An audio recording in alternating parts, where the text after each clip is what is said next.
when we were playing in New York, it was the first tour for that album, and it was Coal Chamber headlining, Machine Head was main support, and then Slipknot, and then Amen. Livin La Vida Loco tour. Yeah, yeah. That was my first tour, basically. And oh, wow. So we were at the Roseland in New York City, and Rob was still talking to the crowd, and Coal Chamber like lowered their kabuki basically in front of him, like while he was in mid-sentence. And like the New York crowd, they're an intelligent crowd. So they kind of took that as a sign of disrespect. So they pulled the kabuki down and just ripped it to shreds. Like the whole mosh pit just ripped the whole kabuki to shreds. And after the show, this kid had this piece of the kabuki and he asked me to sign it. And it ended up being Tommy Vext when he was like 14 years old. Wow. Yeah. And then, so we shot the video for From This Day the next day in Brooklyn, I think. And Tommy Vext he was there. He was like one of the kids in the audience of that video. Well, there's a couple things you touched on there that actually, I did want to hit the Livin La Vida Loco tour. I saw that tour in Memphis. Oh, okay. At the New Daisy Theater. I kind of remember that show. Yeah, well, I kind of remember it too, man. That was wild because I mean, obviously, you guys in Coal Chamber were big, but Slipknot was like this bubbling, just volcano of insanity. And I've always, I've talked to Ro, and obviously this being a KNOTFEST podcast, like not at that time, man, Slipknot still had that, nobody knew what they looked like. And they still had a mystique about them. I mean, I still see that show in my head, and they're just beating the shit out of each other. They're throwing up in their masks, they're jumping, they're diving. I'm like, I don't even know where to look.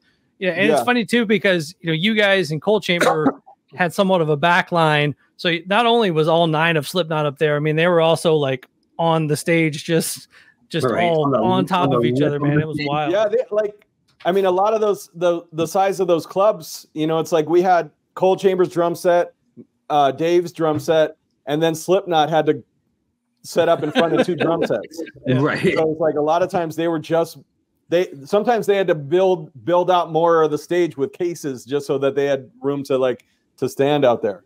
Yeah. Wow. But when we were recording the Burning Red, they were doing their first record at the same time. We would record we were actually living at Indigo Ranch to record, but Slipknot was staying somewhere else. So they'd come in around 4 o'clock, and we'd start in the morning, maybe 9 o'clock in the morning, and we'd probably go till about 5. And then Slipknot would come in, and then Ross would record them until like 2 in the morning, and then start over. What were your thoughts on kind of hearing some of that early Slipknot? You're just like, Jesus Christ.